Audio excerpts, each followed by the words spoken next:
Doesn't that intro just say it all? Hello and welcome to Talk of Thrones, the show where I talk about Game of Thrones related content and other such stuff concerning Game of Thrones. And today we're going to talk about the Dornish storyline and why I thought it just didn't live up to expectations. So this video is going to be a bit different from what I normally do. Normally I do general videos, but today I'm going to do a more specific and longer video as to why each individual part of the Dornish storyline just didn't hold that up for me. So sit back, relax, or stand up and run on the spot, whatever makes you comfortable, because this is the Dornish storyline and why it failed. So the first problem I have with this storyline is that Doran Martell and Arya Hota are just completely underused. And I know that in the books Doran does a lot of watching and scheming, and it's always fun to speculate as to what he's gonna end up doing. But I feel like Doran and Hota were just completely underused this season, and I hope they use more of them in season 6. And the thing is, I liked Doran for that last scene he was in, well not last, second to last, when he was talking to Jaime and Bronn, because it showed that he was pragmatic and reasonable. He's like if Tywin wasn't such a shitty dad, because he didn't want to kill Jaime because he knew it would lead to a war between Dorne and the Lannister-occupied King's Landing, so he didn't want to lose another family member like Trystane or Obara Sand, because he already lost Elia to the Mountain in Robert's Rebellion and Oberyn again to the Mountain during the trial by combat against the Mountain.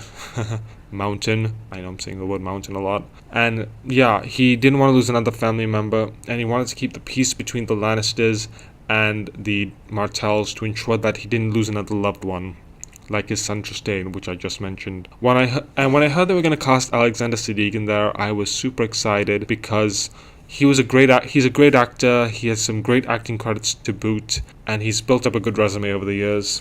And Hota, on the other hand, was wasted because I feel like they didn't do much with his character.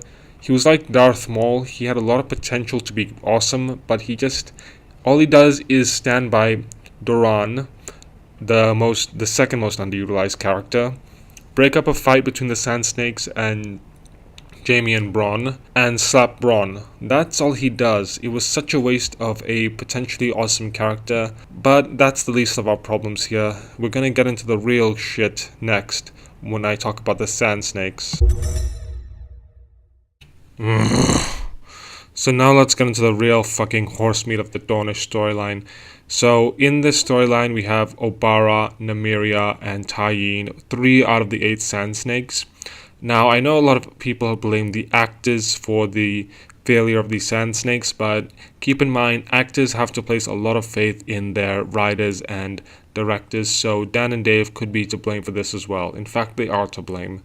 What am I talking about? Now, I don't think these actors deserve such a bad rap as they get from other reviewers I've seen, and I think the writers are quite possibly to blame for the butchering of the Sand Snakes. I mean, the Sand Snakes come off as very one-dimensional villains, and I feel like the writers, I could be wrong on this, but I feel like the writers expect us to sympathize with the Sand Snakes purely on the fact because they were the daughters of Oberyn Martell, and the writers obviously knew that we loved Oberyn, so they wanted to include his daughters as well, and his brother and his whole family. But Oberyn specifically said, "We don't hurt little girls in Dorne."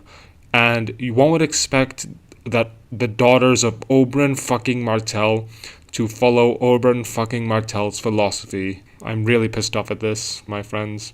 I'm lost for words. I mean, how do you screw up the Sand Snake? You have these 3 badass women, and you make them so just one-dimensional and shallow villains. I mean, they may as well be twirling mustaches.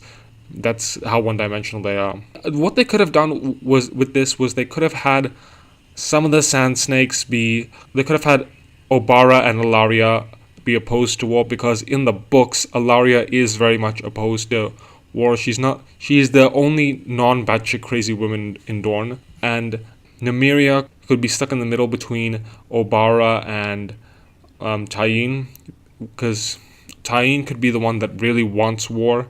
This would create some interesting conflict, yet the writers make these sadistic women who want to poison Myrcella. They want to poison the Princess of Dorne and start an international war. These women are essentially Ramsay Snow in Dorne. Okay, so let's just get this out of the way. I think Game of Thrones is one of the best intros in television history. Not even Breaking Bad could replicate it.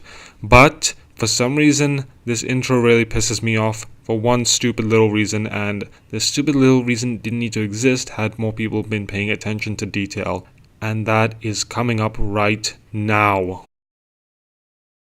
Okay, now this is just getting stupid. Why is Dorne there? I mean, really. Dorne is not a castle, it is a region within Westeros, and you should have the Sun Spear or Water Gardens or something like that. One of the two, make up your mind, but it should not say Dorne. It will be like having at Winterfell, it's saying the North, or at the Eyrie and it's saying the Vale, or at the Riverlands and saying, or at Riverrun and saying the Riverlands, Two rivers confuses me. Anyway, yeah, this intro is just stupid. It just shows how little thought was put in it just because people refer to it as Dorne, Dorne, Dorne, Dorne. It's just dumb. I find this very unbelievable. And it's just very inconsistent, and it just shows that there's no attention to detail in here, and it really, really pisses me off, and it almost ruins the intro for me. I'm sorry, but this is another thing that really pisses me off about the inclusion of Dorne in the show in season 5. I mean, hopefully the directors see this and fix it in season 6. Okay, so now let's talk about the worst fight scene in the entire storyline. Now, unlike the fight scene between Jaime, Bronn, and some Dornish soldiers, which was pretty cool, this fight scene is just really, really fucking stupid. Because, for one thing, they're kidnapping Myrcella in broad daylight when Doran just watches the water gardens. I mean, had they done this at night, it probably would have made a bit more sense. Since they're doing it in broad daylight, why are they wearing masks?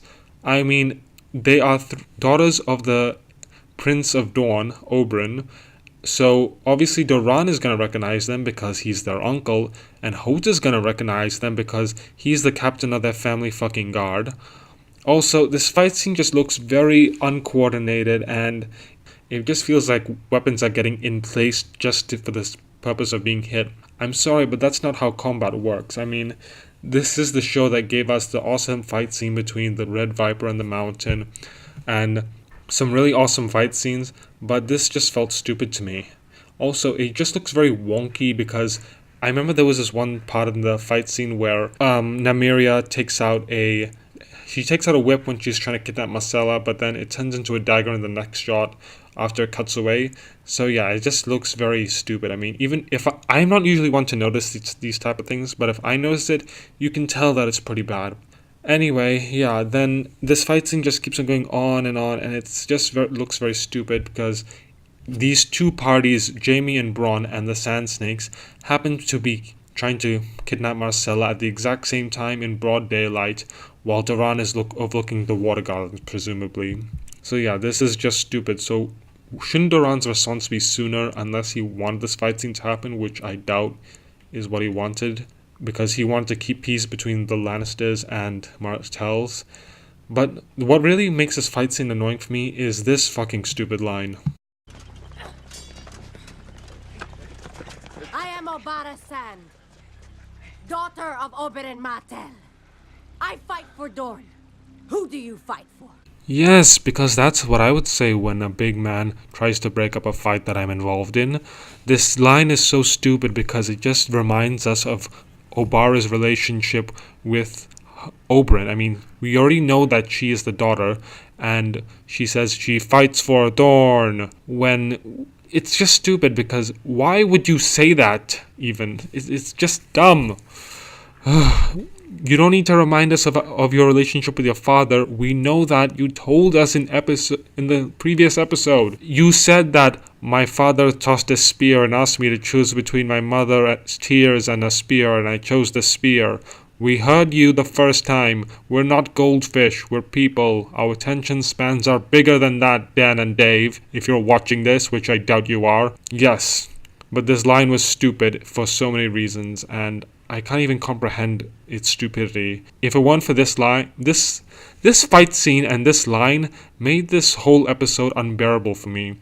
In fact, I think last time I checked on IMDb of Game of Thrones episodes, if you put them in order by which one is the best to worst, you'll find that Unbowed, Unbent, Unbroken is the worst episode by far, with a rating of like around 6 or something. But yes, let's move on to the next topic of the Dornish storyline, which involves Myrcella's death. So yeah, now that Myrcella is dead, it could lead to a lot of interesting implications. I mean, first of all, I think the Martells and the Lannisters will possibly go to war, which could be what Varys wants, because he supports the Targaryens and destabilizing the Lannisters could be part of his plan. And he could have been in contact with Oberyn. I mean, Dorne isn't that far from Pentos, and we know that Varys is good friends with a Magister Illyrio Mopatis, this could lead to a Tyrell-Martell alliance. It'll be kind of like what happened in Robert's Rebellion, because the Tyrells and the Martells were both staunch supporters of the crown. I can't remember why the Tyrells are supporters of the crown, but it's because the Martells married Elia Martell married Rhaegar Targaryen, Daenerys' oldest brother, who got smashed at the Battle of the Trident by Robert. But yeah, the Sand Snakes could be punished for their crimes of starting an international incident. Doran may be forced to go to war, and Trystane could be kept as a ward. And this is where the Sand Snakes really piss me off, because they just started a whole war over a trial by combat. And in Westerosi law, if you die in a trial by combat, it doesn't constitute as a reason to go to war, according to the Game of Thrones rules. But Doran could have been in on it the whole time. He does nod to Ellaria to kiss Myrcella, and then disappears in the next scene, proving that he could have some sort of master plan behind him. Or it could just be shoddy writing that makes the Sand Snakes look like horrible, horrible people, more so than Ramsay. But yes, Myrcella's death has a lot of implications for the upcoming seasons, and it was quite sad because Jaime was just starting to really connect with Myrcella on a parental level, which sounds horribly, horribly wrong in our world, but in their world it's kind of sweet because it's an incestuous relationship that Cersei and Jaime have. But it was kind of sweet to see Myrcella and Jaime's interaction. I thought it was quite heartwarming. But yes, she has to die as soon as a heartwarming moment happens, which is just fucking sad. So yeah, those are my thoughts on Myrcella's death, and I'm gonna close this video by sharing my final thoughts on the entire storyline as a whole. Now let's get to my final thoughts on the Dornish storyline. Now, I think this storyline could have been better written, especially when Tyene says, "You want a good girl, but you need a bad pussy." That line was just cringeworthy. It made Obara's earlier lines sound like fucking Shakespeare wrote it. But anyway, I feel like this story could have been better had Jaime been more prominent in it, and he kinda was, but he took a backseat to the Dornish characters overall.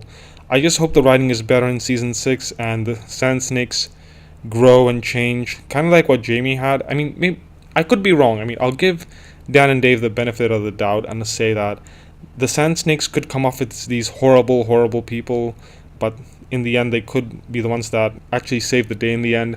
I mean, it's kind of like with Jaime when Jaime saved Brienne from the bear in The Bear and the Maiden Fair. That was one of my favorite scenes because it showed how far Jaime has come since the first episode when he pushed Bran out the window. So yeah, maybe that's what Dan and Dave have planned. I hope I'm right, and I hope I'll look back at this video and be like, huh, yeah, that season was bad, but at least they managed to fix it up in the subsequent seasons. So those are my final thoughts on the entire storyline. I hope you guys have enjoyed this. As usual, all comments are appreciated, and let me know what you think of the storyline in the comments below. Bye. You have my word. You don't hurt little girls in Dorne. You don't hurt little girls in Dorne.